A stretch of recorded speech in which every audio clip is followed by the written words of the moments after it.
Moths that fly by day are not properly to be called moths. They do not excite that pleasant sense of dark autumn nights and ivy blossom which the commonest yellow underwing asleep in the shadow of the curtain never fails to rouse in us. They are hybrid creatures, neither gay like butterflies nor somber like their own species. Nevertheless, the present specimen, with his narrow hay-colored wings, fringed with a tassel of the same color, seemed to be content with life.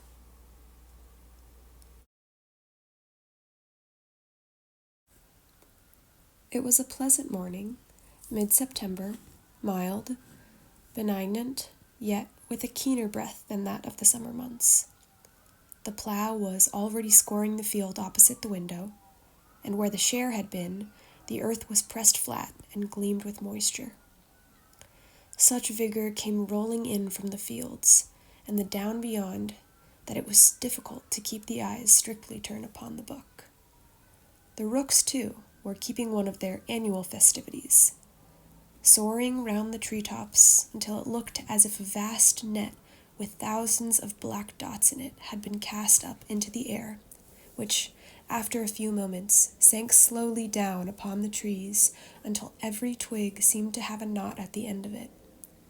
Then suddenly, the net would be thrown into the air again, in a wider circle this time, with the utmost clamor and vociferation, as though to be thrown into the air and settle slowly down upon the treetops were a tremendously exciting experience. The same energy which inspired the rooks, the ploughmen, the horses, and even, it seemed, the lean, bare-backed downs, sent the moth fluttering from side to side of his square in the window-pane.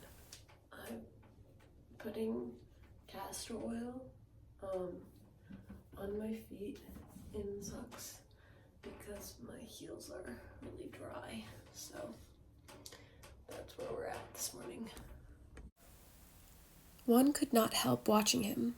One was indeed conscious of a queer feeling of pity for him. The possibilities of pleasure seemed that morning so enormous and so various that to have only a moth's part in life, and a day moth's at that, appeared a hard fate, and his zest in enjoying his meager opportunities to the full, pathetic. He flew vigorously to one corner of his compartment, and, after waiting there a second, flew across to the other. What remained for him but to fly to a third corner, and then to a fourth? That was all he could do. In spite of the size of the downs, the width of the sky, the far-off smoke of houses, and the romantic voice, now and then, of a steamer out at sea. What he could do he did. Watching him, it seemed as if a fiber, very thin but pure, of the enormous energy of the world had been thrust into his frail and diminutive body. As often as he crossed the pane, I could fancy that a thread of vital light became visible. He was little or nothing but life. Yet, because he was so small, and so simple a form of the energy that was rolling in at the open window and driving its way through so many narrow and intricate corridors in my own brain and in those of other human beings, there was something marvelous as well as pathetic about him. It was as if someone had taken a tiny bead of pure life and, decking it as lightly as possible with down and feathers, had set it dancing and zigzagging to show us the true nature of life. Thus displayed, one could not get over the strangeness of it. One is apt to forget all about life, seeing it humped and bossed and garnished and cumbered so that it has to move with the greatest circumspection and dignity.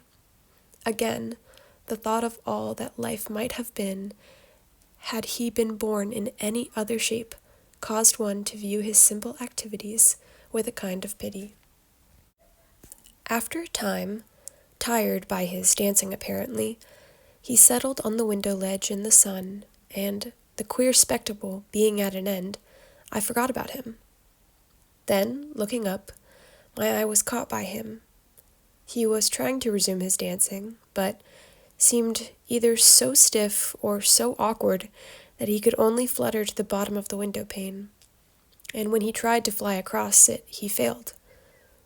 Being intent on other matters, I watched these futile attempts for a time without thinking, unconsciously waiting for him to resume his flight, as one waits for a machine that has stopped momentarily to start again without considering the reason of its failure.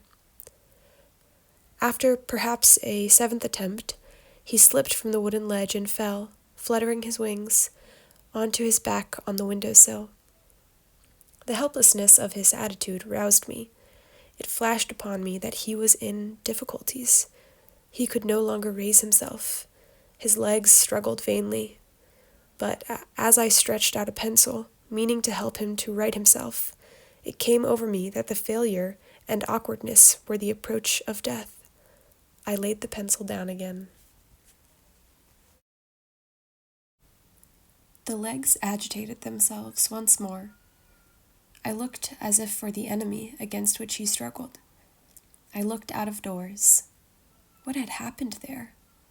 Presumably it was midday, and work in the fields had stopped. Stillness and quiet had replaced the previous animation. The birds had taken themselves off to feed in the brooks. The horses stood still, yet the power was there all the same, massed outside, indifferent, impersonal, not attending to anything in particular. Somehow it was opposed to the little hay-colored moth. It was useless to try and do anything. One could only watch the extraordinary efforts made by those tiny legs.